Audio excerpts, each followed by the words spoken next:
நம்ம தொடர்ந்து ஜெபம் அப்படின்னா என்ன அப்படிங்கிறத நம்ம பார்த்துக்கிட்டு வரோம். ஜெபம்ன்றதுன்னா என்ன, அது எப்படி இருக்க வேண்டும், அந்த ஜெபத்தை ஏற்படுத்தி கொடுத்தவர் என்ன விதமாக தம்மிடத்துல ஜெபிக்க வேண்டும் என்று சொல்லி இருக்கிறார் அப்படிங்கிறதையெல்லாம் நம்ம ஒன்றொன்றா சிந்தித்து கொண்டு வருகிறோம். கடவுள் நமக்கு அதுக்கு உதவி செய்துகிட்டு வரார். ஜெபம் அப்படின்னு சொன்னோடனே நாம் ஏதோ நம்முடைய மனம் விரும்பின விதமாக கடவுளுக்கு நம்முடைய காரியங்களை எல்லாம் சொல்லுவது என்று சொல்லி சிலர் நினைக்கிறாங்க. ஆனா வேதம் தெளிவா சொல்லுகிறது, வேதத்தை கேளாதபடி செய்கிறனுடைய ஜெபம் கர்த்தருக்கு அருவருப்பானது என்று சொல்லி. இப்போ கர்த்தருடைய சித்தத்தின்படியாக நாம் ஏறெடுக்கிற அந்த வேண்டுதல்களையே தேவன் கேட்கிறவராக அங்கீகரிக்கிறவராக இருக்கிறார் என்று சொல்லி நாம் பார்க்கிறோம். அப்படி இல்லாத ஜெபம் கடவுளுடைய வார்த்தையை மதிக்காமல் நம்முடைய சுய இச்சைகளை நிறைவேற்றும்படியாய் ஆண்டவரிடத்துல நாம் ஏறெடுப்பதாக அது அமையும் என்று சொல்லி பார்க்கிறோம். அப்படி ஜெபம் அப்படின்னா என்ன என்கிறத நம்ம தொடர்ச்சியாக பார்த்துக்கிட்டு வருகிறோம். ஜெபம் அப்படிங்கிறது அது உண்மையோடும் அறிவோடும் அன்போடும் கடவுளிடத்துல கிறிஸ்துவின் மூலம் பரிசுத்தாவியின் உதவியோடு அவர் வாக்கு பண்ணின காரியங்களுக்காக அவருடைய வார்த்தையின்படி திருச்சபையின் நன்மைக்காக விசுவாசத்தில் நம் சித்தத்தை கடவுளுடைய சித்தத்துக்கு கீழ்ப்படுத்தி நம்முடைய இருதயத்தை அல்லது ஆத்மாவை ஊற்றி விடுதல் என்று சொல்லி பார்க்க. இந்த வார்த்தைய பியூரிட்டனா இருந்த ஜான் பெனியன் சொல்றார் நம்முடைய புத்தகத்தில். இப்ப பாருங்க, நம்ம அதன் அடிப்படையில சில காரியங்களை சிந்திச்சுக்கிட்டே வரோம். இப்ப அந்த வார்த்தையில ரொம்ப முக்கியமா சொல்லப்பட்ட வார்த்தைகளை நம்ம பார்த்தோம். ஜெபம் அப்படிங்கிறது உண்மையோடு செய்யப்பட வேண்டும் என்று சொல்லி பார்த்தோம் இல்லைங்களா? அதோடு கூட ஜெபம் என்பது அறிவோடு செய்யப்பட வேண்டும் என்று சொல்லி பார்க்க. இப்ப ஜெபம் அப்படிங்கிறது அறிவோடு செய்யப்பட வேண்டும் என்று சொல்லி நம்ம கடந்த கூடுகையில பார்த்து அதுல சில விஷயத்த நம்ம அறிஞ்சுக்கிட்டோம் இல்லைங்களா? இன்றைக்கும் அதை தொடர்ந்து அந்த இரண்டாவது காரியத்தை தான் பார்க்க போறோம். ஜெபம் அப்படிங்கிறது அறிவோடு செய்யப்பட வேண்டும் என்று சொல்லி முதல்ல நம்ம பார்க்கிறோம். ஜெபம்ன்றது உண்மையோடு செய்யப்பட வேண்டும் என்று சொல்லி பார்த்தோம். அதாவது உத்தமத்தோடு கடவுளிடத்தில் நம்ம ஆத்மாவை ஊற்றுதல் என்று சொல்லி பார்க்கிறோம். அப்போ உத்தமங்கிறது ஜெபத்தின் ஒரு பகுதி என்று சொல்லி பார்க்கிறோம். அப்ப அப்படி உத்தமம் இல்லாமல் செய்யப்படுகிற ஜெபம் அது ஏமாற்றுவதற்கு சமம் என்று சொல்லியும், அது வெளிப்படையான வேஷம் என்று சொல்லியும், அது மனுஷரால் காணப்படுவதற்கும் புகழப்படுவதற்கு மட்டுமாகவே அது செய்யப்படுகிறது என்று சொல்லி பார்த்தா அதுக்கு சில வேத ஆதாரங்களையும் நம்ம பார்த்தோம். உண்மை ஜெபம், அதாவது உத்தம ஜெபம் அப்படிங்கிறது நம்முடைய சொந்த நிலையை ஒரு சீராய் நாம் பார்ப்பது என்று சொல்லி பார்த்தோம். நம்ம யாரு என்ன அப்படிங்கிறத தெளிவா உணர்ந்து நம்ம அதை ஆண்டவரிடத்துல செய்கிற ஜெபம். நம்ம யாரு எப்படி இருக்கிறோம் அப்படிங்கிறதெல்லாம் உணர்ந்து ஆழமா அப்படியே உள்ளது போல வெளிப்படுத்துகிற ஒரு ஜெபம் என்று சொல்லி பார்த்தோம். அது உதட்டளவுல மகிழ்கிற ஒரு விஷயம் அல்ல, ஏதோ ஒரு 4 வார்த்தை சொல்லி அதுல சந்தோஷம் அடைகிறது அல்ல என்று சொல்லி பார்த்தோம். சரி, அப்புறம் 2வதா நம்ம பார்த்தோம் ஜெபம்ங்கிறது அறிவோடு செய்யப்படணும். அதாவது கடவுள் நம்மை சிந்தித்து செயல்படும்படி படைத்திருக்கிறார் என்று சொல்லி பார்க்கிறோம். மனிதன் பாவத்தின் காரணமாக இன்றைக்கு தேவனை தேட முடியாதபடிக்கு தேவனை எதிர்க்கிறவராக அப்படி வாழ்ந்து கொண்டு இருக்கிறான் என்று சொல்லி பார்க்கிறோம். அப்படிப்பட்டவர்கள்ல ஆண்டவர் தெரிந்து கொள்ளுகிற பொழுது சில மனிதர்களை தம்முடைய சித்தத்தின்படி தெரிந்து கொள்ளுகிற பொழுது அவங்களுடைய வாழ்க்கையில அந்த சித்தம் புதுப்பிக்கப்படுகிறது என்று சொல்லி பார்க்கிறோம். தேவனுக்குரியதை தேடவும் ஆண்டவருடைய காரியத்தை செய்வதற்கும் ஆண்டவர் அங்க காரியத்தை வாய்க்க பண்றார். அப்போ ரட்சிக்கப்பட்ட தேவ பிள்ளைகள் கடவுளுக்குரிய காரியங்களை சிந்தித்து அவருடைய வேதத்தின்படி சிந்தித்து செயல்படுகிறவர்களாக இருக்கிறார்கள் என்று சொல்லி பார்க்கணும். ஏன்னா இன்றைய காலகட்டத்துல கிறிஸ்துவத்துல அநேக இடங்கள்ல நம்ம பார்க்கிற ஒரு வேதனைக்குரிய விஷயம் என்னன்னு சொன்னா, ஜெபம் அப்படின்னு சொன்னா ஏதோ ஒரு காரியத்தை மாற்று மதத்துல செய்கிறது போல எல்லா தவறுகளையும் செய்தும் அதை எதை குறித்தும் சிந்திக்காம அதையெல்லாம் யோசிக்காம ஏதோ நமக்கு வேண்டியது கிடைக்கணும், நம்ம குடும்பம் நல்லா இருக்கணும், நல்லா வீடு கட்டணும், நல்லா படிப்பு வரணும், இப்படியெல்லாம் எந்த ஒரு காரியமும் இல்லாமல் அப்படி ஏறெடுக்கப்படுகிறது மாதிரி இங்க ஆண்டவரிடத்திலையும் அப்படி ஏறெடுக்கிறதுக்கு முயற்சி செய்கிறார்கள். அதுக்கு காரணம் வேத அறிவு இல்லாமையும் தேவனை பற்றின சரியான புரிதல் இல்லாமலும் அவர் எவ்வளவு பெரிய பரிசுத்தர் என்பதை பற்றின அறிவெல்லாம் இல்லாததுனால நடக்கிற ஒரு நிகழ்வு. இப்ப நம்ம தொடர்ந்து ஜெபம் அப்படிங்கிறது அறிவோடு செய்யப்பட வேண்டும் என்று சொல்லி பார்க்கிறோம். ஒரு காரியத்தை குறித்து நன்கு சிந்தித்து அதுக்கு பின்பாக கடவுளிடத்துல ஏறெடுக்கிற ஒரு உண்மையான ஜெபம் என்று சொல்லி பார்க்கணும். சரிங்களா? அதுதான் அறிவோடு செய்யப்படுகிற ஜெபம் என்று சொல்லி பார்த்தோம். அந்த ஜெபமானது எப்படி இருக்கும்? சில நேரங்கள்ல நம்முடைய பாவத்தை பற்றினதாக அது இருக்கும் என்று சொல்லி பார்த்தோம். அதோடு நாம் பெற்றுக்கொண்ட நன்மைகளை நினைவு கூறுகிறதாக அது இருக்கும் என்று சொல்லி பார்க்கிறோம். சில நேரங்கள்ல கடவுள் நம்மை மன்னிக்க ஆயத்தமுள்ளவராக இருக்கிறார் என்பதை அது காட்டுகிற விதமாக அமையும் என்று சொல்லி பார்க்கிறோம். இன்னும் நம்ம பார்த்தோம்னா சில நேரங்கள்ல அது கடவுள் நமக்கு வாக்கு பண்ணி இருக்கிற காரியங்களை, அந்த இரக்கத்தை நினைவு கூர்ந்த ஒரு இடத்துல நாம் ஏறெடுக்கிற ஜபமாக அது அமையும் என்று சொல்லி பார்க்கிறோம். சரிங்களா? இப்படி இந்த அறிவோடு கூட செய்யப்படுகிற ஜபத்துக்குள்ள இதெல்லாம் அடங்கி இருக்கு. இதுல நம்ம முதல் காரியத்தை பார்த்தோம். அதாவது நம்முடைய பாவத்தை பற்றினதாக சில நேரம் இந்த ஜபம் இருக்கும் என்று சொல்லி பார்த்தோம். இப்ப கடந்த வாரத்துல நம்ம பார்க்கிற பொழுது கடைசியாக பாவத்தின் கோரத்தினால மன்னிப்பு பெற விரும்பி நிற்கின்ற ஒரு நிலை என்று சொல்லி பார்த்தோம்.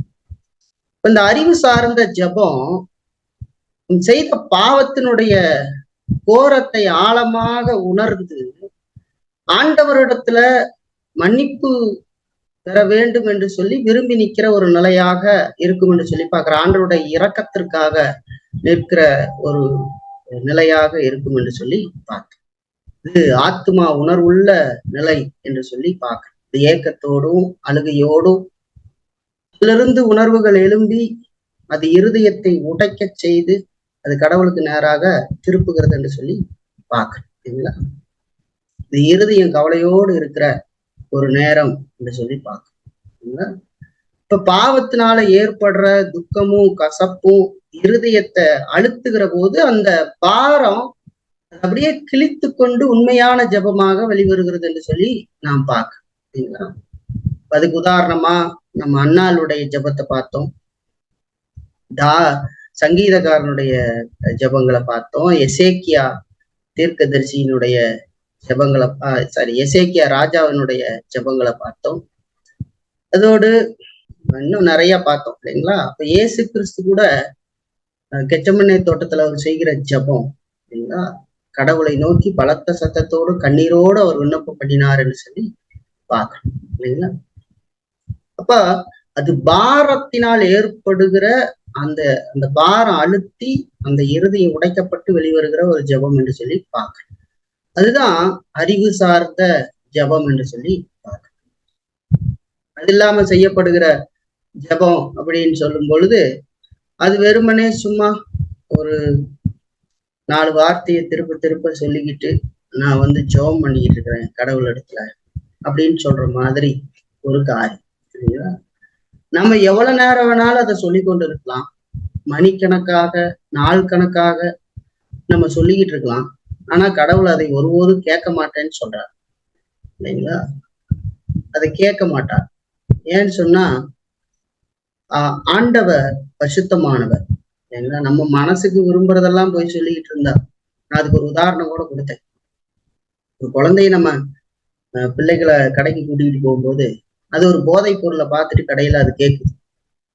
அது நம்ம கேட்ட உடனே வாங்கி தர மாட்டோம் இல்லைங்களா? நம்ம அதுகிட்ட சொல்லுவோம், அது திருப்ப அடம் பிடிக்குது, அதனால புரிஞ்சு கொள்ள முடியல. அது என்னதான் பிறண்டு அடம் பிடிச்சாலும் கொஞ்ச நேரம் சொல்லி பார்த்துட்டு 2 அடி போட்டு கூட்டி வருவோமே தவிர அதை ஒருபோதும் நம்ம வாங்கி கொடுக்க மாட்டோம் சரிங்களா?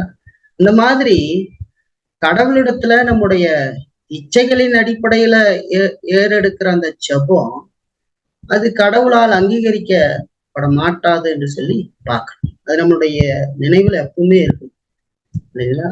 இப்போ கேட்கிற சத்தியங்கள் நீங்கள் தொடர்ந்து வேதத்துல வாசித்து வளர்ந்து வருகிற காரியங்கள், இதையெல்லாம் உள்ள ஆழமா உணர்ந்து அதிலிருந்து ஜெபத்தை ஏறெடுக்கணும் இல்லைங்களா? இப்ப நம்ம சபையாக ஜெபிக்கிற நேரம் மட்டும் இல்ல, தனிப்பட்ட நேரங்கள்ல நீங்க ஜெபிக்கிற பொழுது இந்த நினைவு உங்களுக்கு வேணும். எந்த சூழ்நிலையில நீங்க எப்படி கடவுளிடத்துல ஜெபிக்கிறீங்க இல்லைங்களா? இந்த ரோட்ல போகும்போது ஏதாவது ஒரு கோயிலை கண்டா, விக்கிரக கோயில அப்படியே முத்தம் கொடுத்துட்டு போவாங்க இல்லைங்களா? நீங்கெல்லாம் பாக்குறோம்ல, அந்த மாதிரி இல்லை. நிறைய பேருடைய ஜபம் அப்படித்தான் இன்னைக்கு இருக்குது. காலைல எந்திரிச்சா ஒரு 4 வார்த்தையை சொல்லி நம்ம ஜெபம் பண்ற மாதிரி இல்லைங்களா? ஏதோ 2 வார்த்தையை சொல்லிட்டு அப்படியே போய்க்கிறது. ஆண்டவரே என்னை ஆசீர்வதிங்க அப்படின்னு சும்மா அதையோ ஒண்ணு சொல்லிட்டு போயிருது. அதுல எந்த அறிவும் இல்லை. அது ஒரு சடங்கு மாதிரி மாறிவிட்டது இல்லைங்களா? அதுவே இந்த வார்த்தையெல்லாம் நம்ம கேட்கிற போது மிகுந்த கவனத்தோடு கூட நம்ம மனம் திரும்பி நம்முடைய ஜெபங்களை நாம் மாற்ற வேண்டும் இல்லைங்களா? ஆண்டவருடைய உதவியோடு நாம ஆண்டவரிடத்துல உத்தமத்தோடு அறிவு சார்ந்து ஜெபிக்க வேண்டும் என்று சொல்லி பார்க்க. சரி, தொடர்ந்து நம்ம பார்க்கலாம். அந்த அறிவோடு ஜெபங்கிறது அறிவோடு செய்யப்பட வேண்டும் என்று சொல்லி பார்க்கிறோம். அது சில நேரங்கள்ல பாவத்தை உணர்ந்து, இந்த பாவத்தினுடைய கோரத்தை உணர்ந்து அதுக்கு மன்னிப்பு பெற விரும்பி நிற்கிற ஒரு நிலையாக அந்த ஜெபம் இருக்கும்னு சொல்லி பார்க்கிறோம். அறிவு சார்ந்த ஜெபம், நாம் செய்த பாவம் எப்படிப்பட்டதுங்கிறதையெல்லாம் ஆழமா உணர்ந்து அப்படி நாம செய்கிற ஜெபமாக அது இருக்கும். அநேகருடைய ஜெபம் அப்படி இருக்கிறது இல்லை. பாவம் செய்யும் போது மணிக்கணக்கா செஞ்சுக்கிட்டு இருப்பாங்க. ஜெபம் பண்ணும்போது அதை பத்தின எந்த உணர்வுமே இல்லாம ஜெபிப்பாங்க. ஆனா நீங்க வேதத்துல பாருங்க, அப்படி ஜெபம் பண்றாங்க. தாவீது பாவத்தை உணர்ந்து அவர் ஒரு சங்கீதமே எழுதியிருக்கிறார். எவ்வளவு பெரிய பார உணர்வு அவரை அழுத்தி அப்படி ஜெபித்திருக்கிறார்னு பாரு இல்லைங்களா? அப்ப அந்த மாதிரி அது இருக்க வேண்டும் என்று சொல்லி பார்க்கிறேன். அந்த அறிவு சார்ந்த ஜெபத்துல அடுத்தபடியாக சில நேரம் அந்த ஜெபத்துல என்ன இருக்கும் அப்படின்னு கேட்டீங்கன்னா, நாம பெற்றுக்கொண்ட இரக்கத்துக்காக கடவுளுக்கு நன்றியையும் துதியும் செலுத்துவதாக அது அமைந்திருக்கும் என்று சொல்லி பார்க்கிறேன். நாம் பெற்றுக்கிட்ட இரக்கத்திற்காக, அதாவது நன்மைக்காக கடவுளுக்கு நன்றியையும் துதியும் செலுத்துவதாக அது அமைந்திருக்கும் என்று சொல்லி பார்க்கிறேன். இன்றைய காலகட்டத்துல பொதுவா நீங்க கூட அப்படி இருந்துடக்கூடும். நம்முடைய தேவைகளை நம்ம அதிகமாக சொல்றதுக்கு விரும்புவோமே தவிர, நம்ம ஆண்டவர்கிட்ட பெற்றுக்கிட்ட இதுவரைக்கும் பெற்றுக்கிட்ட நன்மைகளை சொல்றதுக்கு நமக்கு வாய் வரதில்லை. அதை பத்தின உணர்வு இல்ல, அறிவு இல்ல, எதுவுமே நம்முடைய வாழ்க்கையில இல்லாமல் இருக்கு. சொன்னார் எப்ப பார்த்தாலும் புலம்பி எனக்கு அது இல்லை இது இல்லை அப்படின்னு நமக்கு சொல்லிக்கிட்டு ஆண்டவரை நோக்கி நிக்கிற மாதிரி ஒரு நிலையில இருக்கிறாங்க. ஆனா அறிவு சார்ந்த ஜெபம் அப்படிங்கிறது அது நம்ம பெற்றுக்கிட்ட நன்மைக்காக, அதாவது இரக்கத்துக்காக கடவுளுக்கு நன்றியையும் துதியும் செலுத்துவதாக அமையும் என்று சொல்லி பார்க்கிறீங்களா? அறிவு சார்ந்த உணர்வு சரிங்களா? அப்போ சில நேரங்கள்ல நம்ம பெற்றுக்கொண்ட கடவுளுடைய இரக்கங்கள்ல இருந்து நமக்கு ஒரு இனிமையான ஒரு உணர்வு கிடைக்கும் என்று சொல்லி பார்க்கிறோம் இல்லைங்களா? நம்ம பெற்றுக்கிற நன்மையெல்லாம் நம்ம பல நேரம் நினைச்சு பார்க்கறது இல்லை இல்லைங்களா? ஏதாவது ஒரு பெருசா ஏதாவது ஒண்ணு நடக்கணும் இல்லைங்களா? அப்படித்தான் மனுஷன் தான் இச்சையில நினைச்சு பார்த்துக்கிட்டு இருக்கான் இல்லைங்களா? ஆனா நம்ம காலையில ஜீவனோட எந்திரிக்கிறோமே இல்ல, எத்தனையோ பேர் எந்திரிக்கவே இல்லையே, நாம எந்திரிக்கிறோமே, நம்ம நல்லா மூச்சு விடுறோமே இல்ல, நல்ல சாப்பிட்றதுக்கு ஆண்டவர் உணவு கொடுத்திருக்கிறாரு. 3 வேளை நம்ம சாப்பிட்றதுக்கு உணவு கொடுத்திருக்கிறாரு, நமக்கு உடை கொடுத்திருக்கிறாரு, நமக்கு வீடு கொடுத்திருக்கிறாரு இல்லைங்களா? எத்தனையோ ஜனங்கள் வீடு இல்லாம ரோட்ல இருக்காங்க. எத்தனையோ பிள்ளைகள் பசியோடு கூட இருக்கிறாங்க. எத்தனையோ பேர் உடுத்துவதற்கு உடை இல்லாம இருக்கிறாங்க. எத்தனையோ பேர் எத்தனையோ வியாதியில போராடிக்கிட்டு இருக்காங்க. மருத்துவமனையெல்லாம் போய் பாருங்க, பயங்கர கூட்டம் இல்லைங்களா? அத்தனை வியாதிக்காரர்கள் நின்றுகிட்டு இருக்காங்க, ஏக்கத்தோட நின்றுகிட்டு இருக்காங்க. ஆனா நம்முடைய வாழ்க்கையில அதெல்லாம் இல்லையே. நம்ம ஆண்டவர் எவ்வளவு நல்லா வச்சிருக்கிறாரு, நம்ம ஆண்டவருக்கு நன்றி செலுத்தணும் அப்படிங்கிற உணர்வு என்றைக்காவது வந்திருக்குதா இல்லைங்களா? அது ஒவ்வொரு நாளும் அறிவு சார்ந்த அந்த உணர்வு நமக்கு எப்பொழுதும் தேவை அப்படிங்கிறத மறந்துடக்கூடாது இல்லைங்களா? நம்ம அதை செய்யறதே இல்லை, பல பேர் செய்யறது இல்லை. நம்முடைய குடும்பங்களுக்கு கடவுள் நல்லவரா இருந்தாரே, நம்முடைய பிள்ளைகளை எல்லாம் ஆண்டவர் பாதுகாத்து வருகிறாரே, அதையெல்லாம் உணர்ந்து ஆண்டவருக்கு நம்ம நன்றி செலுத்துறோமா? ஆண்டவருக்கு துதிய செலுத்துறோமான்னு நம்ம கேட்டு பார்க்கணும் இல்லைங்களா? இப்ப இது யாருக்கு வரும்? அறிவு சார்ந்து வேதத்தின் அடிப்படையில சிந்திக்கிற மனிதனுக்குத்தான் இந்த மாதிரி காரியங்கள்லாம் தெரியும். மற்றபடிக்கு இருக்கிற மனிதர்களுக்கு ஏதாவது காசு ஒண்ணு கிடைச்சதுன்னா கடவுள் ஆசீர்வதிச்சிருக்கிறார். இப்ப ஒரு பெரிய தொகை கிடைச்சாதான் இப்பதான் நான் ஆசீர்வதிக்கப்பட்டிருக்கேன்னு மூஞ்சில சிரிப்பு வரும். இந்த சிரிப்பு உலகத்தானுக்கே வருமே. உலகத்தானுக்கே நீங்க காசை கொடுத்தீங்கன்னா சிரிப்பான், சந்தோஷப்படுவான். சரிங்களா? ஆனா தேவ பிள்ளைகள் கடவுள் செய்த ஒவ்வொரு காரியத்தையும் நினைச்சு பார்க்க. உங்க பிள்ளைகளுடைய கை கால்களை எல்லாம் பாக்குறீங்க இல்லையா? அது நல்லா இருக்கா? எத்தனையோ பிள்ளைகளுக்கு கை காலே இல்லையே. இல்ல கடவுள் எப்படி பாதுகாத்து வராரு, எவ்வளவோ உதவிகளை நமக்கு செய்து வராரு. அந்த உணர்வு நமக்கு இருந்தாதான் மற்றவங்களுக்காகவும் நம்ம செபிப்போம். மற்றவங்களுக்கு உணவு இல்லாதவர்களுக்காகவோ மற்றவங்க இப்படி எல்லாம் இருக்கிறாங்கிற அந்த இரக்கம் எல்லாம் நமக்கு வரும். நம்முடைய பிள்ளைகளை நாம் சரியாக பார்த்தாலே மற்ற பிள்ளைகள் மேல நமக்கு இறக்க வரும். அந்த மாதிரி இருக்கிறாங்களே அந்த பிள்ளைங்க மேல நமக்கு இறக்க வரும் இல்லைங்களா? இல்லைன்னா வராது இல்ல. இப்ப பாருங்க, சில நேரங்கள்ல நம்ம பெற்றுக்கொண்ட கடவுளுடைய இரக்கங்கள்ல இருந்து நமக்கு ஒரு இனிமையான உணர்வு கிடைக்கிறது. அதாவது அறிவு சார்ந்த உணர்வு நமக்கு உண்டாகிறது. அந்த இரக்கம் நமக்கு என்ன செய்கிறது அப்படின்னு பார்த்தா, அது நமக்கு ஊக்கத்தை கொடுக்குது, நம்மள ரொம்ப என்கரேஜ் பண்றது. கடவுள் செய்த நன்மைகளை நீங்க நினைச்சு பாத்தீங்கன்னா, இன்னும் அடிக்கடி நான் சொல்ற ஒரு விஷயம், எத்தனையோ பேர் கடவுளை அறியாம இருக்கிறாங்க, எத்தனையோ பேர் மறிச்சு நரகத்துக்கு போயிட்டு இருக்காங்க. ஆனா நான் கடவுளுடைய வார்த்தையை கேட்கிறேன், நான் கடவுளுடைய பிள்ளையா உட்கார்ந்துருக்கிறேனே, அது எப்படி ஆச்சரியம். அது கடவுளை அந்த காரியத்துக்கு எத்தனை நன்றி சொன்னாலும் போறாதே. சங்கீதக்காரன் சொல்ற மாதிரி, நீ செய்த நன்மைக்கு நான் என்ன செய்வேன், ரட்சிப்பின் பாத்திரத்தை எடுத்துக்கொண்டு உண்மையே தொழுது கொள்ளுவேன்னு சொல்றாரு இல்லைங்களா? அப்போ அந்த இரக்கம் நமக்கு ஊக்கத்தை கொடுக்குதுன்னு பார்க்க, நம்மளை என்கரேஜ் பண்ணுது இல்லைங்களா? அதோடு அது நம்மள ஆறுதல் படுத்துகிறது என்று சொல்லி பார்க்க, ஒரு நாள் நம்மளை ஆறுதல் படுத்து நம்மளை பலப்படுத்துகிறது இல்லைங்களா? கடவுள் நமக்கு காட்டின இரக்கம் நம்மளை பலப்படுத்துது. அதோடு அது நம்மளை உயிர்ப்பிக்கிறது. மறிச்சு போன மாதிரி இருந்து ஒரு நிலையில இருக்கிற நம்மளை அது உயிர்ப்பிக்கிறது. நமக்கு அறிவை அது கொடுக்குது இல்லைங்களா? அறிவூட்டுகிறது. தேவன் செய்த நன்மைகள்லாம் நினைச்சு பார்க்கும்படி அது அறிவை ஊட்டுகிறது என்று சொல்லி பார்க்கணும். அப்ப இந்த விதமாக கடவுளுடைய இரக்கத்தை சில மனிதர்கள் பெற்றுக்கொண்டிருக்கிறத வேதம் நமக்கு சொல்லுகிறது. அந்த விதமாக கர்த்தருடைய இரக்கத்தை தாவீது பெற்றுக்கொண்டு பலனடைந்து ஆறுதல் அடைந்ததாக நம்ம வேதத்துல பார்க்க முடியும். அது மட்டும் இல்ல, அப்படிப்பட்ட இரக்கத்தை தனக்கு காட்டின அந்த ஆண்டவரை அவர் புகழ்ந்து போற்றுகிறதையும் நம்ம வேதத்துல பார்க்கிறோம். தன்னுடைய ஆத்துமாவை ஊற்றி அவரை புகழ்ந்து போற்றுகிறத நம்ம வேதத்துல பார்க்க முடியும். பாருங்க, 103ஆம் சங்கீதம் பாருங்க. 103ஆம் சங்கீதத்துல 1-5 வசனம் வரைக்கும் நான் வாசிக்கிறேன். என் ஆத்துமாவே கர்த்தரை ஸ்தோத்திரி, என் முழு உள்ளமே அவருடைய பரிசுத்த நாமத்தை ஸ்தோத்திரி. என் ஆத்துமாவே கர்த்தரை ஸ்தோத்திரி, அவர் செய்த சகல உபகாரங்களையும் மறவாதே. அவர் உன் அக்கிரமங்களை எல்லாம் மன்னித்து உன் நோய்களை எல்லாம் குணமாக்கி உன் பிராணனை அழிவுக்கு விலக்கி மீட்டு உன்னை கிருபையினாலும் இரக்கங்களினாலும் முடிசூட்டி நன்மையினால் உன் வாயை திருப்தியாக்குகிறார்.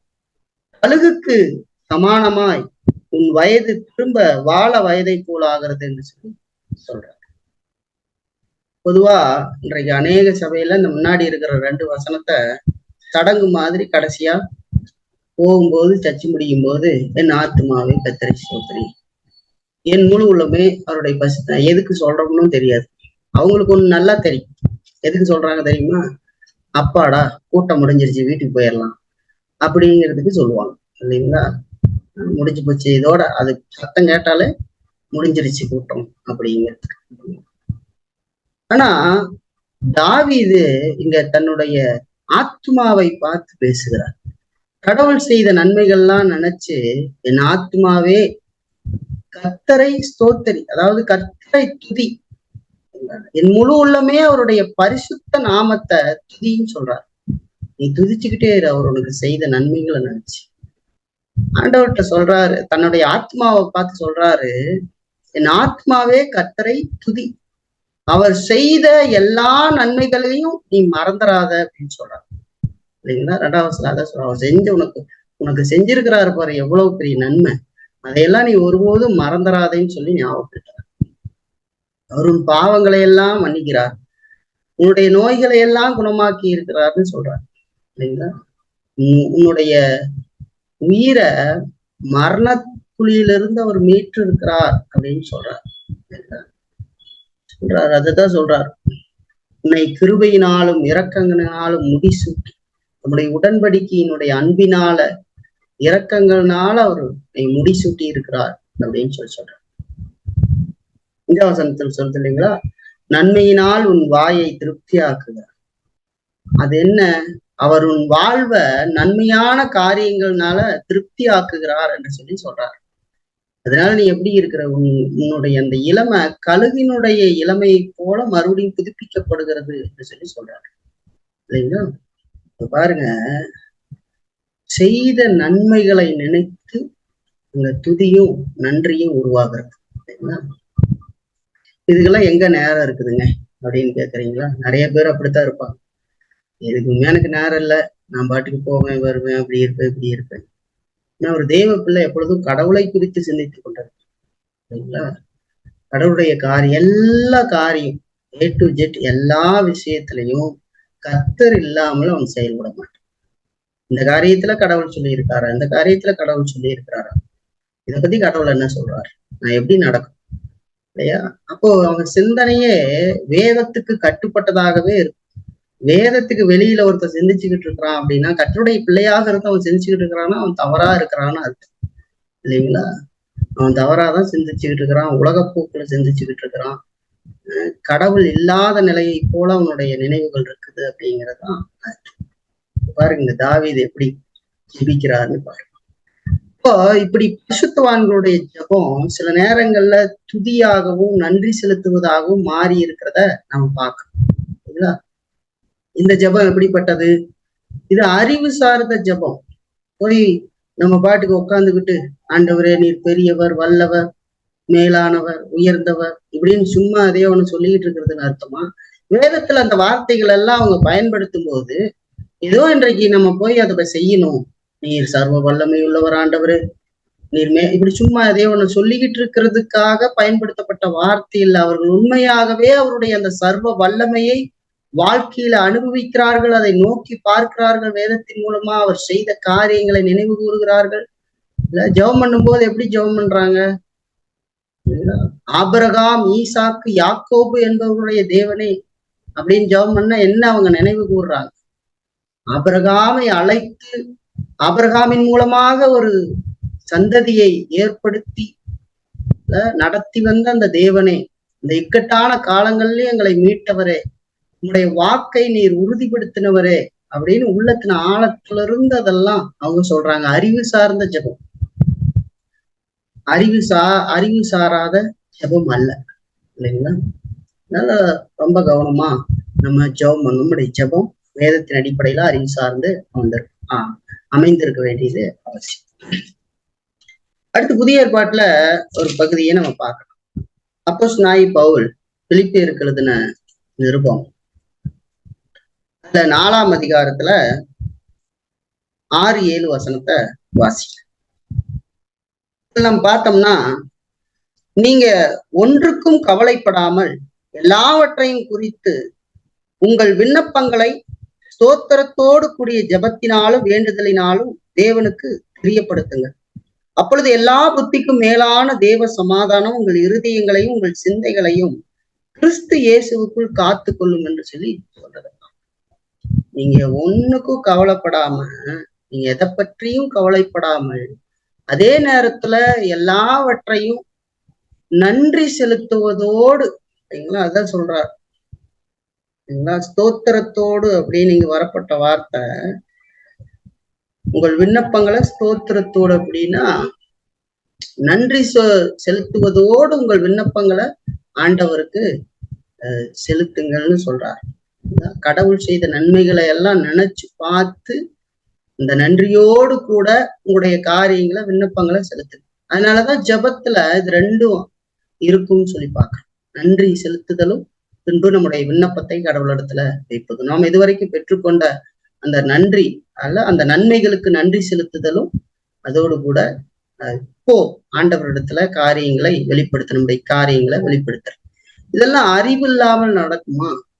அறிவு சார்ந்து நடத்தப்படுகிற ஒரு ஜெபம், அறிவு சார்ந்து வருகிற ஒரு ஜெபம். அப்படி இல்லாத ஜெபத்தை கடவுள் ஏற்கிறது இல்லைன்னு சொல்லி பார்க்க.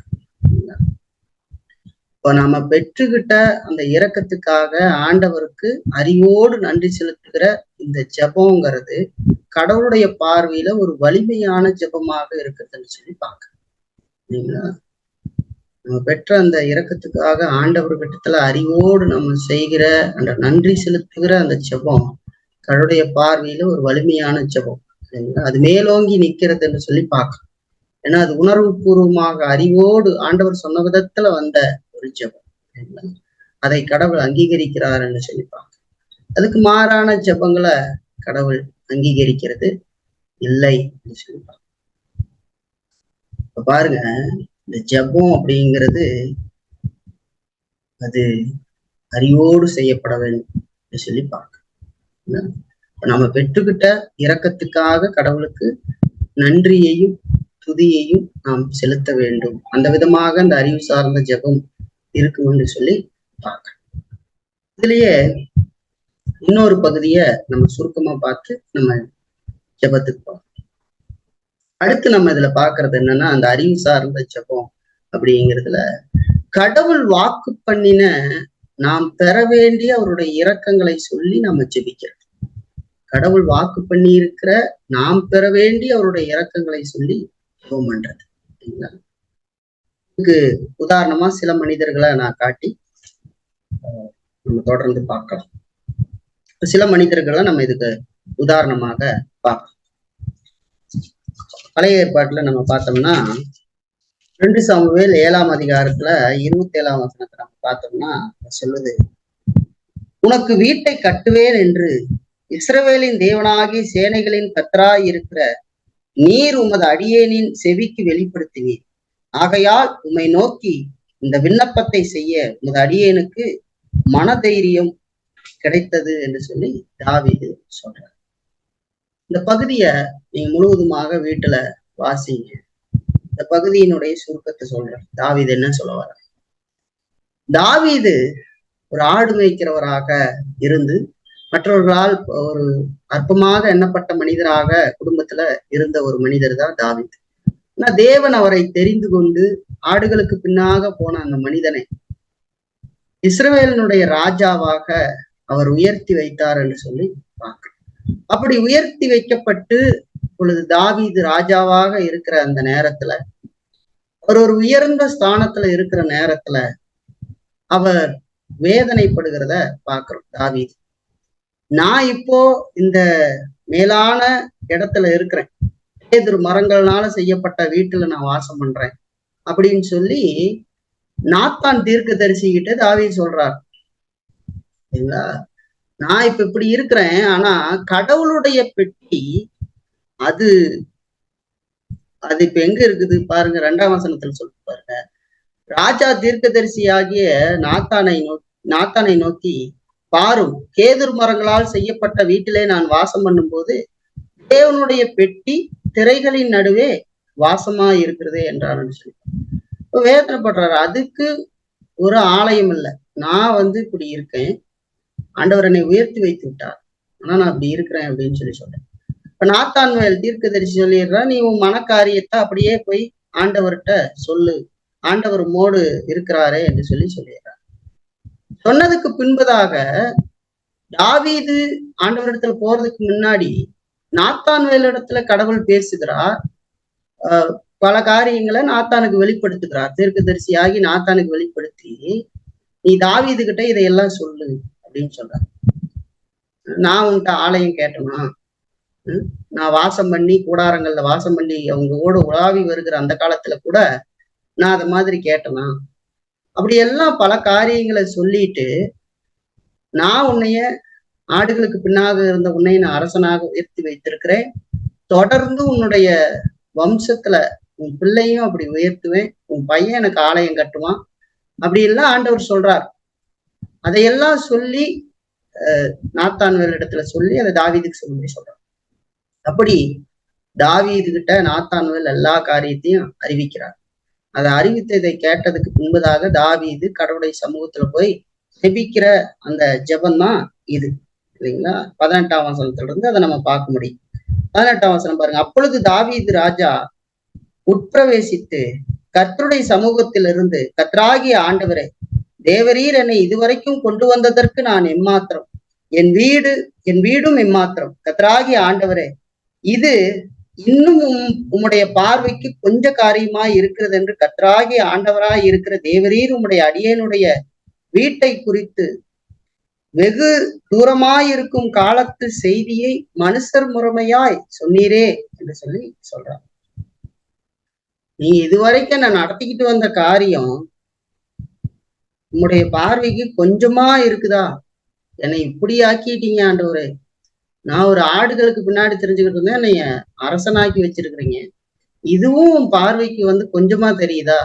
என்னுடைய வீட்டை, என்னுடைய பிள்ளைகளை நீங்க உயர்த்துவேங்கிற அந்த காரியத்தை, நீ வரப்போற காரியத்தை எனக்கு சொல்றீங்களா அப்படின்னு சொல்லி அவர் பேசிக்கிட்டே வர்றாரு, இல்லைங்களா?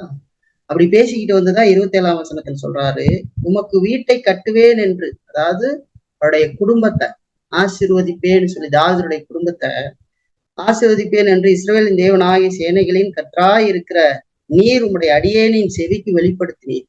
நாத்தான்வேல் மூலமா வெளிப்படுத்தினார். ஆகையால் உம்மை நோக்கி இந்த விண்ணப்பத்தை செய்ய உமது அடியேனுக்கு மனதைரியம் கிடைத்தது என்று சொல்லி ஆண்டவர் வெளிப்படுத்தின அந்த காரியத்துக்காக, அந்த வாக்குக்காக, இந்த பெறப்போகிற இரக்கத்துக்காக அவர் ஜெபிக்கிறார். எல்லாம் அறிவு சார்ந்து, எல்லாம் ஆண்டவர் நாத்தான் இடத்துல சொன்ன அந்த வார்த்தையின் மூலமாக, இல்லைங்களா, நாத்தான் தீர்க்கதரிசியின் மூலமாக சொன்ன அந்த வார்த்தையை கேட்டு அதன்படி வரப்போகிற வாக்குப்பட்டப்பட்ட காரியத்துக்காக, இல்லைங்களா, பெறப்போகிற அந்த இரக்கத்தை சொல்லி தாவீது ஜெபிக்கிறத பார்க்க, இல்லைங்களா, அறிவு சார்ந்த ஜெபம். இன்னும் ஒரு மனுஷரை நம்ம பார்க்கலாம். ஆதியாகமத்துல 32ஆம் அதிகாரத்துல நம்ம பார்க்கணும்னா, அதுல 9ல இருந்து 11ஆம் வசனம் முடிய நான் வாசிக்கிறேன். பின்பு யாக்கோபு, என் தகப்பனாகிய ஆபிரகாமின் தேவனும் என் தகப்பனாகிய ஈசாக்கின் தேவனுமாய் இருக்கிறவரே, உன் தேசத்துக்கும் உன் இனத்தாரிடத்துக்கும் திரும்ப போ, உனக்கு நன்மை செய்வேன் என்று என்னுடனே சொல்லி இருக்கிற கர்த்தாவே, அடியேனுக்கு தேவரீர் காண்பித்த எல்லா தயவுக்கும் எல்லா சத்தியத்துக்கும் நான் எவ்வளவேனும் பாத்திரன் அல்ல. நான் கோலும் கையுமாய் இந்த யோர்தானை கடந்து போனேன். இப்பொழுது இவ்விரண்டு பரிவாரங்களையும் உடையவனானேன். என் சகோதரனாகி ஏசாவின் கைக்கு என்னை தப்புவியும். அவன் என்னையும் பிள்ளைகளையும் தாய்மார்களையும் முறியடிப்பான் என்று அவனுக்காக நான் பயந்திருக்கிறேன் என்று சொல்லி சொல்றார். யாக்கோபு தன்னுடைய சகோதரனாகி ஏசாவை ஏமாத்தி இந்த ஆசீர்வாதங்களை ஈசாக்கிடத்துல பெற்றுக்கொண்டு, அதுக்கப்புறம் ஏசா கொலை செய்ய முயற்சிக்கிறபடியினால அவருடைய தாயின் ஆலோசனையை கேட்டு அவருடைய மாமனாகி லாபானுடைய வீட்டிற்கு அவர் போகிறத பார்க்க, அங்கே போய் 14 வருஷங்கள் அவரிடத்துல வேலை செய்து, இல்லைங்களா, அதுக்கு பின்பதாக அங்க அவருக்கு திருமணமாகி பிள்ளைகள் 12 பிள்ளைகள் அவருக்கு பிறந்து, அநேக ஆடு மாடுகள் இதெல்லாம் அவருக்கு ஆசீர்வாதம் கிடைச்சு அங்க இருக்கிறார். அந்த நேரத்துல கடவுள் இப்ப சொல்றாரு, உன்னுடைய இனத்தார் இடத்துல போன்னு சொல்லி சொல்றாரு. அதை நமக்கு 31ஆம் அதிகாரத்திலேயே நம்ம பார்க்க முடியும். 31ஆம் அதிகாரத்துல 3ஆம் வசனத்துல பார்த்தோம்னா, கர்த்தர் யாக்கோபை நோக்கி, உன் பிதாக்களுடைய தேசத்திற்கும் உன் இனத்தாரிடத்துக்கும் நீ திரும்பி போ, நான் உன்னோடு இருப்பேன் என்றார் என்று சொல்லி பார்க்க. அங்க இருக்கிற காலத்துல இனி நீ உன் சொந்த இனத்துக்கு போ, உன்னை பெரிய ஜாதியாக்குவேன்னு அங்க சொல்றாரு. அது ஆண்டவர் சொன்ன வார்த்தை நிறைவேற வேண்டும், இல்லைங்களா?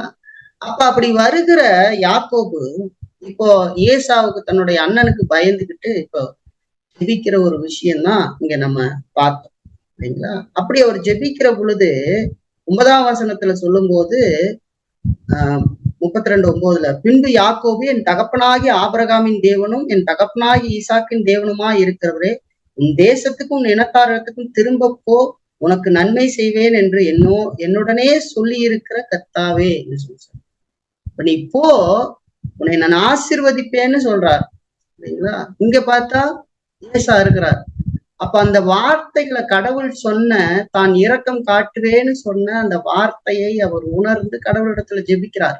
சரிங்களா? கர்த்தர் வாக்கு பண்ணின காரியங்களை அறிவு சார்ந்து அதை சொல்லி கடவுள் சொல்லி இருக்கிறார், அதை நிச்சயமாக அவர் செய்வார் என்று சொல்லி அவர் பெறப்போகிற அவருடைய இரக்கத்தை சொல்லி அங்க ஜெபிக்கிறத நம்ம பார்க்கணும். அறிவு இல்லாம இந்த ஜெபம் வந்திருக்குதா?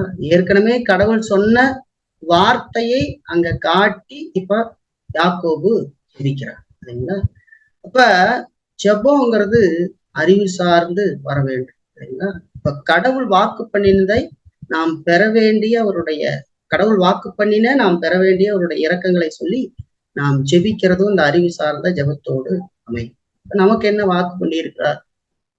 எத்தனை வாக்கு, சரிங்களா? நிறைய பேர் தெரியறது இல்லை. அதெல்லாம் நான் உன்னை விட்டு விலகுவதும் இல்லை, உன்னை கைவிடுவதில்லைன்னு சொல்லியிருக்கிறார். இந்த உலகத்துல நாம் வாழ்ந்து நித்தியத்தை நோக்கி போய் கொண்டிருக்கிறோம். சில நேரங்கள்ல நமக்கு சோர்வு, பலவீனங்கள், இக்கட்டுகள்லாம் வரும்போது நம்ம நினைச்சிடக்கூடாது நம்முடைய வாழ்க்கையில, ஐயோ நான் கடவுளுக்கு பிரியமா இல்ல, நான் கடவுளுடைய பிள்ளையா இல்ல, கடவுள் என்னோடு கூட இருக்கிறாரா, இந்த விதமான சிந்தனைகள் எல்லாம் வருகிற பொழுது இல்ல, கடவுள் எனக்கு சொல்லி இருக்கிறார், நான் கடவுளிடத்துல திரும்புவேன், கடவுள் என்னை நடத்துவார், என்னுடைய கிரியினால இந்த ரட்சிப்பு அல்ல, கர்த்தருடைய கிருபையினால வந்திருக்குது, நான் திரும்ப எழுந்திருப்பேன், திரும்ப நடப்பேன், கடவுள் எனக்கு உதவி செய்வார்னு சொல்லி ஆண்டவருடைய வார்த்தையை நினைவு கூர்ந்து அறிவு சார்ந்து கண்ணீரோடு கூட அவரிடத்துல ஜெபம் செய்ய வேண்டும். நித்திய ஜீவனை நான் உங்களுக்கு அளிப்பேன்றதே அவருடைய வாக்கு திட்டமா இருக்கிறதுன்னு சொல்றாரு. இல்லைங்களா? பிள்ளைகளுடைய பிள்ளைகளும் ஆசீர்வதிக்கப்படுவார்கள்னு சொல்றாரு. சுவிசேஷம் நம்ம சொல்லும் போது கூட அதுதான். இந்த சுவிசேஷத்தின் மூலமாக ஒரு மனிதனை ரட்சிப்பேன்னு சொல்றார் பரிசுத்த ஆவியை கொண்டு. அப்ப சுவிசேஷத்தை சொல்லுகிற நாம் கூட அவர் அதை சொல்லி இருக்கிறார். என்னுடைய குடும்பத்துல ரட்சிக்கப்படாதவர்களுக்கு சொல்றேன், என்னுடைய நண்பர்களுக்கு சொல்றேன், நான் சொல்லி இருக்கிறேன், அவர் வாக்கு பண்ணி இருக்கிறார், நான் அவரிடத்துல ஜெபிப்பேன், ஆண்டவரே நான் சொல்லி இருக்கிறேன், நீங்க அவர்களை ரட்சிங்க ஆண்டவரேன்னு சொல்லி சொல்ற ஒரு காரியம் நமக்கு வேணும். அறிவு சார்ந்து சொல்றேன். அதோடு கூட நான் சோர்ந்து போகக்கூடாது, நான் திருப்ப உங்களுக்கு சொல்லுவேன். சரிங்களா? அன்போடு நான் சொல்லுவேன். ஏன்னா நீங்க கண்டிப்பா ஒரு நாள் ரட்சிப்பீங்க. ஏன்னா நீங்க வாக்கு பண்ணி இருக்கிறீங்க, நான் சுவிசேஷத்தின் மூலமாக ரட்சிப்பேன்னு சொல்லி. இல்லைங்களா? இன்னும் தெளிவோடு நான் சொல்லுவதற்கு எனக்கு உதவி செய்யுங்கன்னு சொல்லி. இந்த உலகத்துல உனக்கு உபத்திரம் உண்டு, திடன்கோள், நான் உலகத்தை ஜெயித்திருக்கிறேன் என்று சொல்லி ஆண்டவர் சொல்லி இருக்கிறார். அது என்னது? இல்லைங்களா?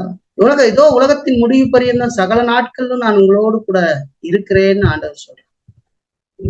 சோர்ந்து போகாதுன்னு சொல்லி. இப்படி எத்தனையோ வாக்குத்தத்தமான காரியங்கள் நம்முடைய வாழ்க்கையில இருக்கு. இப்ப கடவுள் வாக்குத்தத்தம் பண்ணின காரியங்களை எல்லாம் இல்லைங்களா நம்ம நினைச்சு அவருடைய இரக்கங்களை நாம் பெறுவதற்காக அந்த இரக்கங்களை சொல்லி நாம் ஜெபிக்க வேண்டியது அவசியம். அறிவு சார்ந்த ஜெபத்துக்குள்ள இதெல்லாம் இருக்கு. அதுல 3 காரியங்களை நம்ம பார்த்திருக்கிறோம். ஜெபங்கிறது அறிவோடு செய்யப்பட வேண்டும் என்று சொல்லி பார்க்க. அந்த அறிவோடு செய்யப்படுகிற ஜெபம் சில நேரங்கள்ல நம்முடைய பாவத்தை பற்றியதா இருக்கு.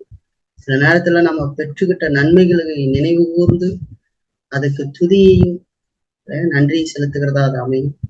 சில நேரங்கள்ல கடவுள் வாக்கு பண்ணின நாம் பெற வேண்டிய அவருடைய இரக்கங்களை நம்ம நினைக்கிறதாக அது இருக்கும் என்று சொல்லி பார்க்கிறோம். ஆண்டவர்கிட்ட சொல்லி நம்ம ஜெபிக்கிறதாக இருக்கும்.